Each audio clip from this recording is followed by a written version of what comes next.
이번 영상은요, 책의 줄거리라든지 스포일러라든지 요약이라든지 그런 게 없습니다. 순수하게 이 책을 읽고 나는 이런 느낌이 들었다라는 그게 본 내용이기 때문에 그 점 참조하시고 이번 영상 시작하셨으면 좋겠습니다. 안녕하세요. 여기는 도시책방입니다. 오늘 저와 함께 이야기할 책은 착각하는 인간입니다. 이 책은 제가 책 구경을 하다가 우연히 이 제목에 이끌려서 책 속에까지 읽게 되었는데요. 제목이 굉장히 특이했어요. 착각이라는 단어의 의미를 제가 지난 4, 5년 동안 굉장히 마음속에 품고 살았었거든요. 아, 인생은 착각이 아닐까? 아니면 내가 지금 좋다고 생각하는 이 감정도 착각은 아닐까? 뭐 이런 생각도 하다가 우리가 정말 착각 속에 사는 거 아닐까? 라는 게 사실 영화 매트릭스 보면 이 인간이 사는 세상이 거대한 착각이다 이렇게 얘기를 하잖아요. 그래서 그거를 뭐 확대해서 보면은 나비의 꿈이라는 게 있죠. 내가 나비일까? 아니면 나비가 나의 꿈을 꾸는 걸까? 이런 장자의 그 나비의 꿈 이야기도 나오고, 그러니까 결국에는 이 작은 머리통 속에서 이 두뇌 안에서 생각하는 대로 세상이 보이는 거잖아요. 그래서 과연 착각하는 인간 이 책은 무엇을 얘기하려고 하는 걸까라고 해서 이 제목이 우선은 굉장히 호기심이 발동을 했고요. 그리고 두 번째로 이 책 소개를 읽는데 이거는 단순하게 어떤 인간에 대한 인간은 이런 거다, 삶은 이런 거다 이렇게 얘기하는 게 아니라 뭐 생물학 얘기도 나오고 막 천문학, 우주, 거기에다가 막 고전 이야기도 나오고 종교학 이야기도 나오고 뭐 불교 얘기도 하다가 뭐 기독교 얘기도 하다가 너무 스케일이 넓은 거예요. 근데 책이 그렇게 두꺼워 보이진 않았거든요. 그래서 이거 좀 나랑 좀 결이 맞는 책인 것 같기도 하고, 그리고선 또 이제 끌렸던 게 이 표지입니다. 표지를 보시면 독일 낭만주의 화풍의 아주 대표적인 그림이죠. 안개바다 위에 방랑자라는 그림인데요. 낭만주의는 사실 제가 만들어 놓은 문예사조 영상을 보시면 잘 아시겠지만 굉장히 개인주의, 주관적인 감성, 내면, 심리학, 상상 이런 게 굉장히 초점이 돼 있었잖아요. 그러니까 고전주의, 계몽주의가 어떤 이성과 합리를 내세웠다면 그 후속으로 나온 게 낭만주의인데, 중세의 신 중심에서 사람 중심으로 그렇게 이성주의가 인간의 이성이 모든 것을 다 세상을 이롭게 할 것이다 라고 얘기를 했지만 그 이성으로 인해서 전쟁이 일어나고요. 그리고 그 전쟁 끝에 낭만주의가 다시 나오게 됐는데, 그때 일어났던 전쟁은 대표적으로 이 나폴레옹 전쟁이 있죠.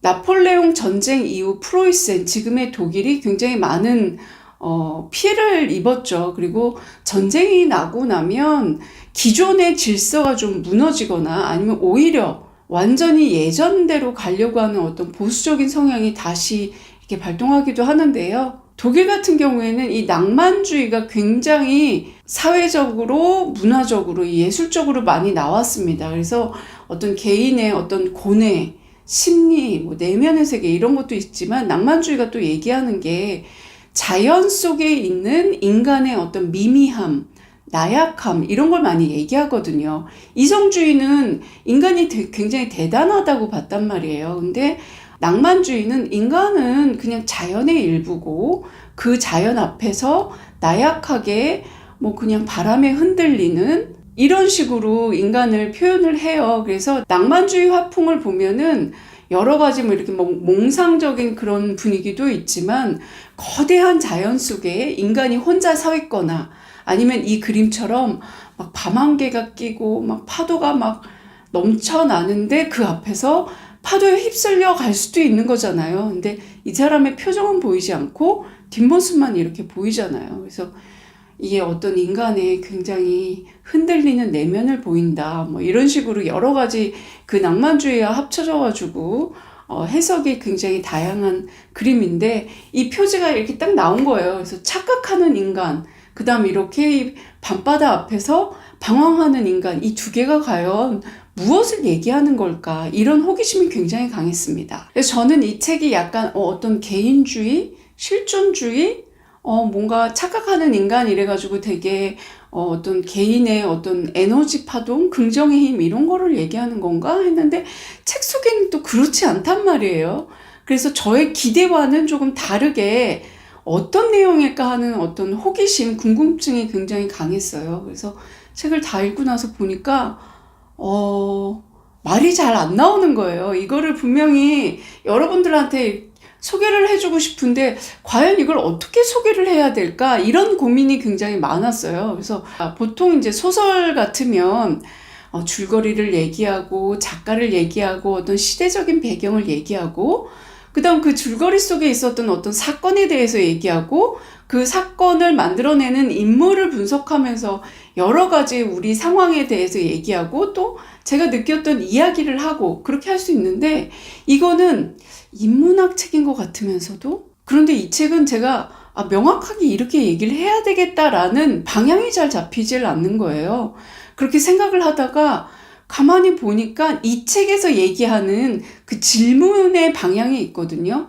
그게 바로 나는 누구인가? 나는 어디서 왔는가? 나는 어디로 가는가? 그래서 우리는 삶을 어떻게 살아야 되는가?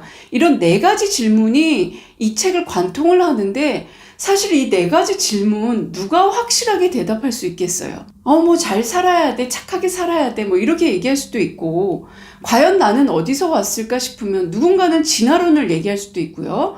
누군가는 신이 만들어준 어떤 창조물이다라고 얘기할 수도 있는 거고요. 그리고 인간은 무엇인가라고 얘기했을 때 이성적인 동물이다라고 얘기할 수도 있지만 상상과 망상에 빠진 인간이다 이렇게 얘기할 수도 있는 거잖아요. 그러니까 이 4가지 질문이 사실은 굉장히 뜬금없고 답도 없고 이렇게 여러 사람들이 다양한 의견을 가졌기 때문에 다른 사람한테 뭐 이렇게 듣거나 내가 책을 읽거나 이래도 늘 끊임없이 고민하게 만드는 질문이거든요.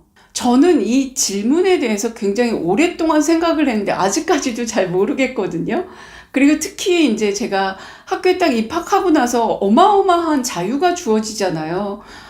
그 대학 입시의 그 압박감에서 벗어나서 어마어마한 자유가 주어졌는데 정말 어떻게 살아야 될지도 모르겠고 무엇을 해야 될지도 모르겠고 그래서 저는 정말 20대 때 사춘기를 지낸 것처럼 굉장히 많은 방황을 했었는데 아마 그때 이 책이 있었으면 조금 좋지 않았을까라는 생각을 할 정도였습니다. 저는 그래서 이 책을 반드시 소개를 해야 되겠다라고는 생각을 했지만 사실상 이 책을 요약을 하거나 작가님은 이렇게 생각을 하십니다라고 정리가 안 되는 거예요. 그래서 이 책에서는 그 4가지 질문에 대해서 여러 가지 관점을 가지고 이야기를 합니다.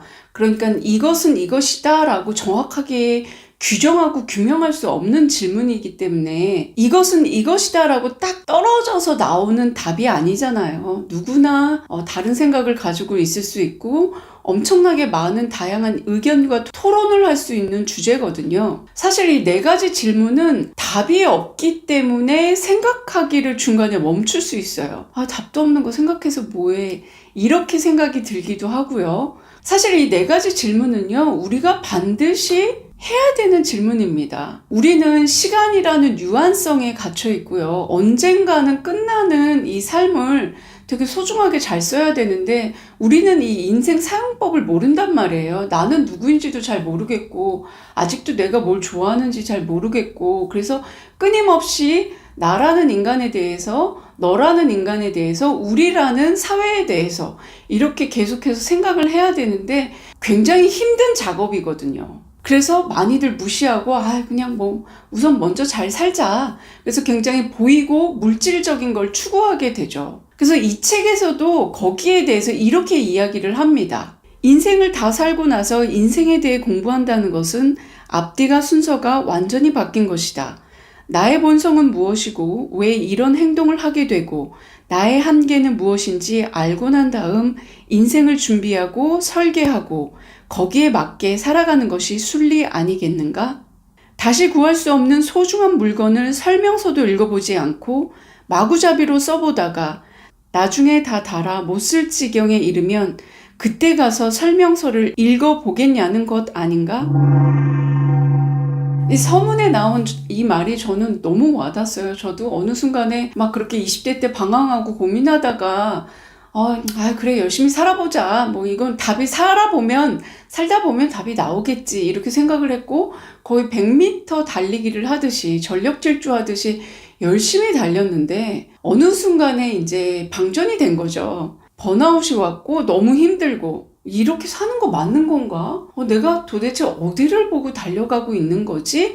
이런 회의감이 오기 시작한 거죠. 그러면서 든 생각이 나랑 누군가가 굉장히 열심히 잘 뛰었던 것 같은데 내 주변에 나를 쫓아온 사람들도 되게 많았고 내 앞에도 사람이 되게 많은 것 같았는데 어느 순간 눈을 딱 뜨니까 그냥 나 혼자 뛰고 있더라고요. 그러니까 내 생각에 나의 이 작은 두뇌에 갇혀서 그냥 혼자 뛰어야 된다라는 강박에 열심히 달렸던 것 같아요. 근데 그걸 딱 깨닫고 나니까 너무 허탈한 거죠, 인생이. 그러고 나서 이제 저도 또다시 이제 방황의 굴레에 빠지게 됐는데, 그러면서 저는 이제 책을 읽기 시작했고, 그러면서 이제 내가 미처 보지 못했던 것들을 이제 돌보기 시작했고, 찾아내기 시작했고, 근데 삶이 뭔지, 어떤 인간의 가치가 뭔지 그런 가치 추구를 하면 할수록 정말 더 모르겠는 거예요. 그런데 이렇게 애매모호하고 뭐라고 딱히 규정하기 어려운 그런 개념들, 그런 관념들이 이 책에 너무나 잘 설명이 되어 있습니다. 그래서 저는 이 책에 되게 놀랬던 게 특별하게 어떤 철학자의 말을 인용을 해서 그걸 설명을 한다기보다도 저는 이 작가님도 이런 고민을 반드시 했을 테고, 그리고 많은 인문학적 지식을 너무나도 쉽게 풀어내셨어요. 사실 인문학책, 철학책 어렵다고 생각하시잖아요. 근데 이 책 읽기가 굉장히 쉽거든요. 그러니까 엄청나게 많이 필요한 거를 이렇게 정제해서 아주 컴팩트하게 밀도 높게 담겨 있다라는 게 딱 느껴졌습니다. 그래서 이 책을 내가 여기서 한 번 더 요약을 하거나 설명을 하는 건 좀 불가능하지 않을까? 이런 생각이 들었습니다. 그래서 저는 이 책이 약간 개론서 같은 느낌이 드는 거예요. 그러니까 개론이 왜 우리 학교 들어가면은 전공 시작하기 전에 이제 교양 수업 되게 많이 받잖아요. 근데 그 교양 수업 과정에는 뭐 무슨 개론 해가지고 어떤 전체적인 전공 과목을 통찰할 수 있는 이렇게 디테일하지는 않지만 전체 틀을 보는 그런 과정들이 있는데 저는 이 책이 어떤 인간의 존재론, 인식론 이런 거에 어떤 개론서라고 봅니다. 그래서 읽기 쉬운 것 같은데 너무너무 필요한 지식과 근본적인 사고방식, 그렇기 때문에 우리 20대 친구들, 이제 막 사회생활을 시작하신 초년생들한테 이 책이 굉장히 필요하다고 생각을 하고요. 그 다음 또 이게 개론서 같은 굉장히 컴팩트하고 밀도 높은 책이기 때문에 상식이나 교양으로서의 어떤 인문학적 소양을 쌓고 싶으신 분들, 아니면 철학을 시작하기 전에 나 철학은 전혀 모르겠어요. 인문학이 뭔지도 잘 모르겠어요. 근데 공부는 하고 싶어요. 알고 싶어요. 이러면 저는 이 책을 적극 추천할 것 같아요. 그래서 제가 이제 하반기에 독서 토론회를 준비를 하고 있는데 만약에 그게 스케줄대로 잘 된다면 이 책을 첫 번째 책으로 해야 되겠다라는 생각을 할 정도였습니다. 그렇게 하고 싶고요. 우리가 철학이나 인문학을 공부한다고 했을 때 우리가 막 전문가가 되거나 교수가 되거나 막 그런 건 아니잖아요. 우리가 방황하는 삶을 조금 흔들리지 않게 걸어갈 수 있게 한다거나 아니면은 인간관계 속에서 도대체 내가 추구해야 될 가치는 무엇인가 이런 걸 생각할 때 그래도 그나마 조금 나쁜 방향이 아니라 옳은 방향으로 이 삶을 가치 있게 살고 싶어서 그런 공부를 하는 건데, 그렇게 해서 우리가 막 그리스 로마 시대 첫 번째 막 소크라테스부터 시작하면 그 이름에서부터 너무 힘들잖아요. 이 사람이 누구였더라 입에 잘 붙지도 않고. 근데 이 책에서는 아주 간단명료하게 단계적으로 이렇게 얘기를 하는데, 이 책이 또 놀라운 게 뭐냐면요. 좋은 책은 독자를 설득을 합니다. 그러니까 결국에는 작가가 이 읽는 사람을 자기의 생각으로 이렇게 끌어들이는 거거든요. 그래서 책을 읽고 나면 맞네 이렇게 수긍을 하게 된단 말이에요. 근데 조금 약간 미숙한 책 같은 경우에는 이게 끝까지 이 독자를 끌고 가는 힘이 약해요. 뒷심이 빠지는 책들이 있는데 오히려 이 책은 뒤에 가서도 폭발적인 힘이 납니다. 앞에서는 되게 쉽게 잔잔하게 시작하는 것 같다가 뒤에서는 지금 우리 현대인들, 우리들이 갖고 있는 어떤 고민에 대해서 되게 전곡 찌르는 얘기를 해요. 어떤 자의식 과잉이라든지 아니면은 그 욕망의 삼각형 해가지고 그 욕망의 노예 이런 얘기까지도 하는데 거기에 대해서 그 마지막 부분을 다 읽고 나서 이 책은 정말 좋은 책이다 이런 생각이 들었습니다. 그래서 이 자의식 과잉이 요즘 뭐 문제가 된다는데 과연 자의식이 무엇인지부터 좀 생각해 봐야 될 것 같아요. 여러분은 자의식을 뭐라고 생각하세요? 이 자의식이라는 단어가 사실은 굉장히 어렵거든요. 그러니까 인문학이나 철학을 공부하시다 보면 개념 정리, 개념 정의 이게 전부다라고 어떤 분들은 얘기하시는데 자의식이 과연 무엇일까? 이걸 사전적인 의미를 찾아봐도 되지만 저는 자의식이라는 게 결과적으로는 내가 나를 생각하는 어떤 태도 또는 생각 이런 걸 얘기하는데 자의식은 내가 배운 거, 내 안에 있는 지식, 내 안에 있는 정보, 지혜, 그리고 그 모든 걸 가리키는 기억이라고 생각합니다. 그러니까 내가 나를 생각하는 그 태도라는 건 내 안에 나를 바라보는 어떤 기억의 총체인 거죠. 그래서 기억이 사라지면 자의식도 없어지는 거고 자의식이 없으니까 자아가 사라지는 거죠.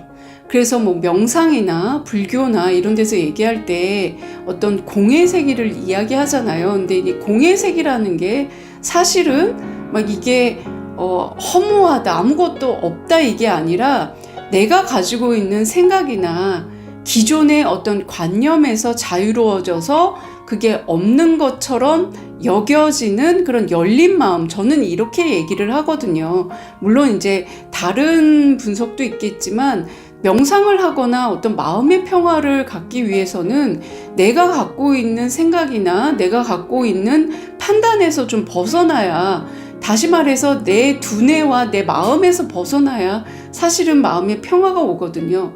내가 생각하는 것만 옳다고 생각하면 결국에 인간은 착각할 수밖에 없습니다. 왜냐하면 세상은 나 혼자 일어나는 게 아니잖아요. 우리는 같이 사는 세상이고, 그렇기 때문에 내가 아무리 발버둥 쳐서 이렇게 산다고 한들 타인이라는 변수가 있고 그 타인의 변수는 우리가 절대 통제 불가능한 거거든요. 나 자신 하나도 통제가 안 되는데 타인을 통제하려고 든단 말이에요. 그게 바로 자의식 과잉이 일어날 때 그렇게 되죠. 근데 자의식이 너무 없게 되면 이제 자신감이 떨어져서 약간 호구 취급을 받기도 하고 상대가 나를 쉽게 무시할 것 같아서 방어적으로 나오게 되지만, 자의식이 너무 과하게 되면 이제 그게 이제 갑질이 되는 거죠. 나는 당연히 대우를 받아야 되는 거고 내 의견은 옳고 너는 틀려, 이런 식으로 오히려 이렇게 구별짓기를 한단 말이에요. 그래서 요즘에는 그런 자의식 과잉이 문제가 되는데, 사실 자의식 과잉이 내가 타인의 시선을 굉장히 의식하는 것도 문제지만 내가 나를 바라보는 걸 되게 대단하다고 생각하는 거거든요. 그게 개인주의가 너무 강해져서 나타나는 일종의 약간 부작용 같은 거죠. 그래서 이 책에서는 그 과한 개인주의를 약간 이제는, 예전에는 우리가 너무 지나친 유대감이나 어떤 사회 인맥이나 이런 게 똘똘 뭉쳐가지고 학연지연 이런 걸 따졌다면 그게 이제 약간 정반합으로 돼서 개인주의가 강해졌어요. 근데 그러다가 이제는 너무 지나치게 개인주의가 돼서 어떤 각 인간들이 하나의 섬이 돼서 되게 외로워졌잖아요. 그러니까 문제도 생기고, 그래서 오히려 소규모의 어떤 유대감을 갖는 게 굉장히 중요하다. 우리는 공생이고 서로 연결되어 있다. 이거를 굉장히 작가님이 강조를 하시거든요. 그래서 저는 그 부분에 대해서도 굉장히 많은 공감을 받았고요. 그래서 이 책은 이렇게 존재의 근원에서 시작해서 나라는 건 누굴까, 너라는 건 누굴까, 그래서 우리가 앞으로 우리 사회에서 어떻게 살아야 될까라는 거를 이렇게 점진적으로 이렇게 보여주세요, 이 책이. 그래서 굉장히 거기에서도 좀 읽기가 편했고, 그 다음 약간 책이 어떤 느낌이 있냐면 되게 잘 쓰여진 도덕 교과서 같은 느낌이 들어요. 그래서 되게 뭐 하나 빠지지 않고 막 밑줄 치기에도 전부 다 밑줄을 쳐야 될 것 같은 식으로 문장이 굉장히 정제되어 있고요. 그러니까 이 책이 던지는 질문에 대해서 많이 고민을 했기 때문에 거기에 대해서 제가 막 확실하게 개념 정리라고 그럴까요? 어떤 이렇게 사고가 정리가 잘 되지 않았는데, 그렇다고 뭐 이 책을 읽고 나서 나 이제 알았어 막 이런 건 아닌데, 막연하게 내가 고민했던 게 무엇이었구나, 내가 여기에 부분에서 막혀 있었던 거구나, 작가님은 이렇게 생각해서 이런 결론이 났구나 라는 식으로 작가님의 생각을 쫓아가다 보니까 제가 생각했던, 제가 고민했던 게 약간 풀리는 느낌인 거예요. 그래서 이 책이 저한테는 최소한 이 책을 읽고 설득당한 저한테는 이 책이 되게 좋다라고 생각을 하거든요. 그래서 독서 토론회에서도 이 책을 이제 하고 싶다는 생각이 들어서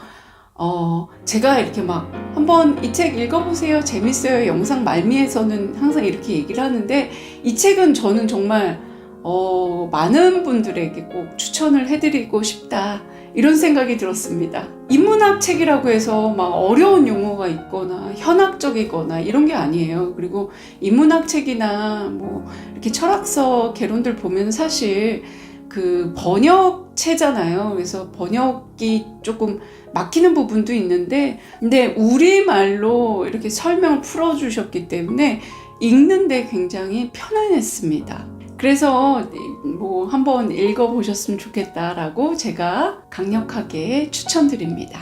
지금까지 저와 함께 도시책방에 머물러 주셔서 감사합니다. 저는 다음 시간까지 책 많이 읽고 다음 영상으로 찾아뵙겠습니다. 감사합니다.